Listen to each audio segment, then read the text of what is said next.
WhatsApp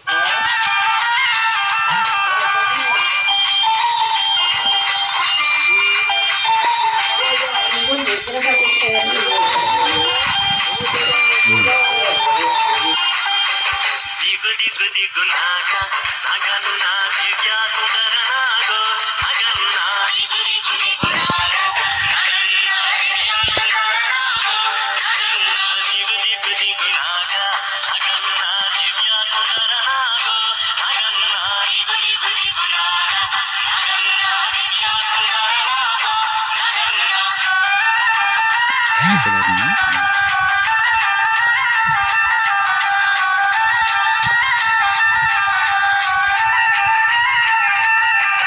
ఇల్లలికి ముగ్గు పెట్టి నగన్న చింతామల్లెలు తల్లి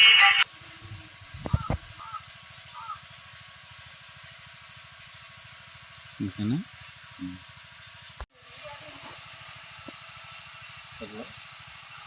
ఈ దేవాలయం దాదాపు 70 ఏళ్ళలోనే ఇక్కడ స్వామివారి అనటం అనేది జరిగింది. ఆ తర్వాత కొంతకాలం బ్రేక్ అయిన తర్వాత మళ్ళీ 89లో ఇక్కడ కార్యక్రమాలు మొదలుపెట్టడం జరిగింది. అప్పుడు ఉన్నటువంటి ఇక్కడ దేవుడు వెళ్ళటం సంక్రాంతి చెప్పడం అనేది జరుగుతుంది. ఆ తర్వాత మా నాన్నగారు రావటం జయజాల వెంకటనరసింహ గారు సంవత్సరం నుంచి వాస్తవ్యులు. ఆయన వచ్చిన తర్వాత ఆయన చేతుల మీద కానీ కార్యక్రమం చేయాలని చెప్పి స్వామి గారు చెప్పడం జరిగింది. అదే విధంలో తర్వాత 91లో మరి దిబ్బంతా కూడా ముళ్ళపొదలతో ఉండేది. అదంతా కూడా కాంట్రాక్ట్ ఇచ్చి అంతా ముళ్ళన్నీ కూడా క్లీన్ చేసి దిబ్బంతా బాగు చేసి స్వామివారికి గుడి కట్టమని చెప్పి మా నాన్నగారు చెప్పటం. ఆ తర్వాత 91లో ఇది మార్చిలో ఈ విగ్రహ ప్రతిష్ఠ అనేది మరి వాస్తు జంజాల వెంకటనరసింహ గారు మా నాన్నగారు అలాగే మా అమ్మగారు సీతామహాలక్ష్మి గారి చేతుల మీదుగా విగ్రహ ప్రతిష్ఠ అనేది జరగటం. ఆ తర్వాత 3 నెలల తర్వాత మా అమ్మగారు కాలం చేయటం జరిగింది. అయినప్పటికీ కూడా అప్పటి నుంచి కూడా వాళ్ళిద్దరు కావాలని పట్టుబట్టి గుడి కట్టడం మూలంగా ఆ రోజు నుంచి ఈ రోజు వరకు కూడా ఇక్కడ ఉత్సవాలు అనేది జరగటం జరుగుతుంది. ఇక్కడ ఉత్సవాలు కూడా పాలకుల నుంచి ఆ రోజు నుంచి 91 నుంచి ప్రతిష్ఠ చేసిన పాలకులు బ్రాహ్మణే ఈ రోజు కూడా వచ్చి ఇక్కడ కళ్యాణాలు చేయటం అనేది ఆనవాయితీగా ఉంది.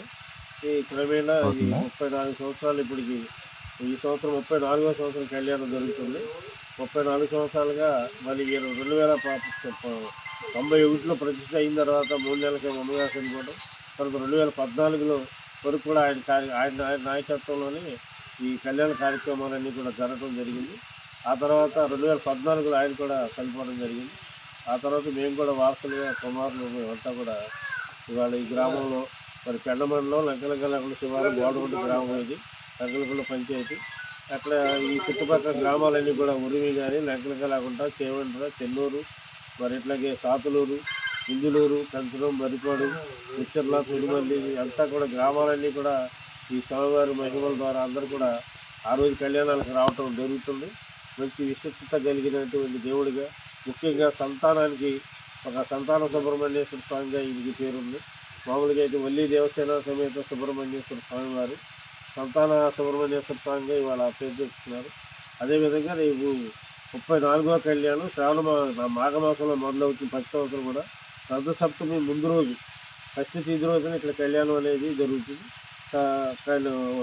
మన రథసప్తమి రోజు రెండో రోజు స్వామివారికి ఊరేగింపు అనేది ఫిక్స్డ్గా ఇప్పుడు కూడా అదే తిథుల్లో ఈ కార్యక్రమం జరిగింది. తారీఖు లెక్క కాదు. ఆ రెండో రోజు ఊరేగింపు వెళ్తారు స్వామివారు. మరి చుట్టుపక్కల పరిసర గ్రామాలు కానీ జిల్లాల నుంచి కూడా తెలిసిన భక్తులందరూ కూడా ఎవరు కూడా వదిలిపెట్టుకుని ప్రతి సంవత్సరం రావటం.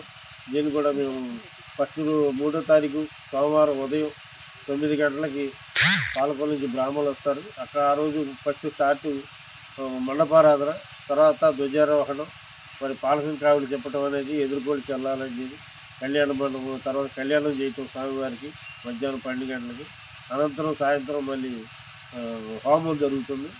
హోమం అయిన తర్వాత రాత్రికి స్వామివారి పాలన సేవతో ఆ రోజు కార్యక్రమం ఇస్తుంది.